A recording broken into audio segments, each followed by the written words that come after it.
Are you struggling with loneliness and isolation while craving connection with the world? Here's what you need to know. A man, you are told, is to stand on his own 2 feet apart from the crowd, unbent either by the opinions of others or by untrustworthy feelings. Such a sentiment that echoes throughout the ages can be summarized in one sentence, in one simple line taught by many men of many eras. I never found a companion as charming as solitude.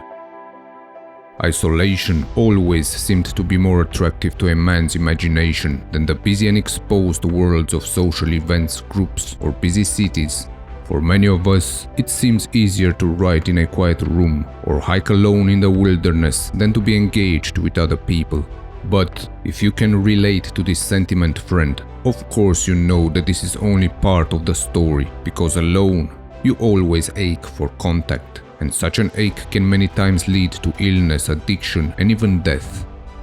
Let us explore together for better understanding the realm not many talk about, the subject not many care about, the issue even you might avoid: a man's loneliness. How many times have you felt alone even when you took part of a group? You might talk a lot, but from a distance, because it is very rare to experience the full presence of another man's eyes, transparency of facial expression, and the tone of voice that is showing that you are really listened to and interested in. Friendship bonds between men are often tenuous, since rarely you can see a bond that goes beyond the hard edges and dead spaces of abstraction that we unknowingly create between us. Many times, our friendships are simply a concern of objective reality, and oftentimes we achieve a sense of contact with other men only by knocking up against each other in competition and argument. Our loneliness is not just a loneliness attitude, friend, but a natural state of being in a way. A result of how we sense or not sense, how we feel or not feel the world, and our movement through it. Becoming a mature man requires to a large degree to gesture and speak in certain ways, to identify with certain parts of ourselves, and to neglect others. And although this way of being comes with advantages, many of the rough edges are felt in our connection with others. Whether in your friendships or in your intimate relationship, pay attention every now and then at your behavior and you will understand what I mean. Pay attention to your body and notice the glaze in your eyes when a friend is talking to you, the rush that you get when a conversation ends, the invader sensation that you perceive when someone comes too close. A question that might come up now would be why?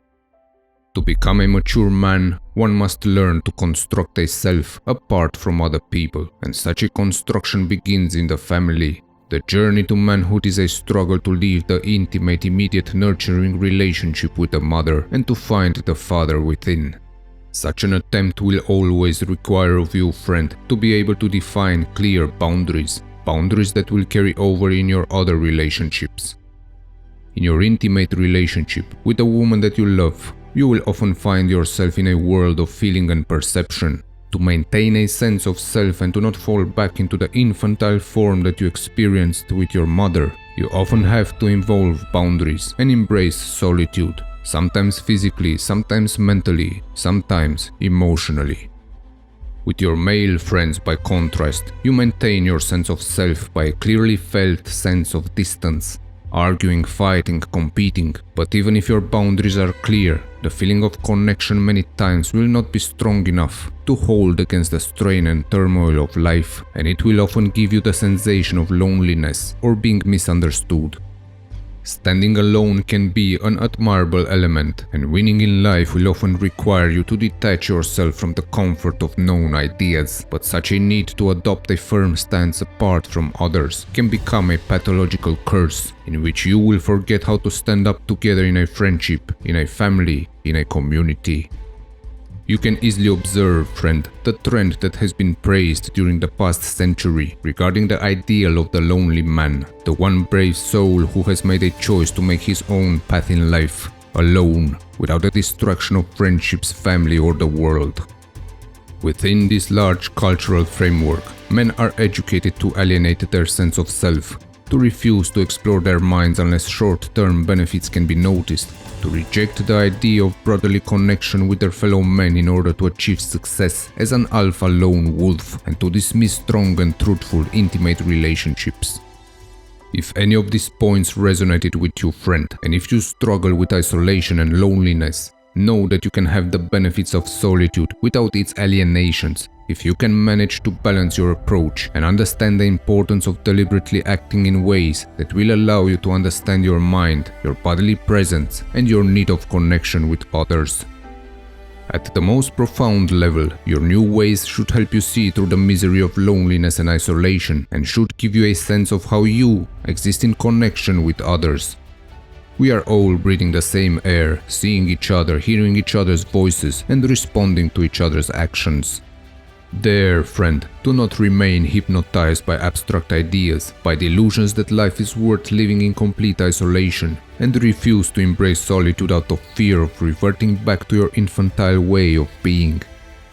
Dare to become a man of balance, a man that understands when detachment is necessary and when it is detrimental, when connection and openness is fulfilling and when it becomes damaging, when pleasure gives you meaning and when it creates addiction.